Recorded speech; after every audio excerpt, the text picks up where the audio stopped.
Everyone, CSAT 2025లో అడిగిన number series question discuss చేద్దాం. చూడండి, మనకి ఇక్కడ 24x 12 18 36 find the x value అంటున్నారు.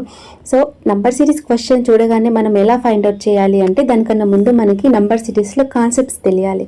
సో ఈ క్వశ్చన్ వచ్చేసి మనకి డెసిమల్ కాన్సెప్ట్స్ ఎలా ఫైండ్ అవుట్ చేయాలి అని అంటే, ఒకే నంబరు రిపీట్ అవ్వడం కానీ లేదంటే నంబర్ డబల్ అవ్వడం కానీ డెసిమల్ ఉండడం కానీ అది డెసిమల్ కాన్సెప్ట్కి సంబంధించింది.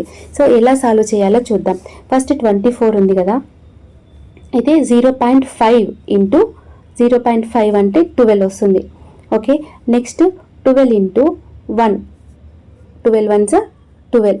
నెక్స్ట్ 1.5, సో ఏమవుతుంది 12 ఇంటూ 1.5 18. నెక్స్ట్ 18 ఇంటూ 2 ఏమవుతుంది 36. సో 0.5 1 1.5 2 2.5 అంటే మనకి 0.5 అనేది ఇంక్రీజ్ అవుతుంది. సో మనకి ఎక్స్ వాల్యూ అడుగుతున్నారు కాబట్టి 12 is the answer. Okay, thank you.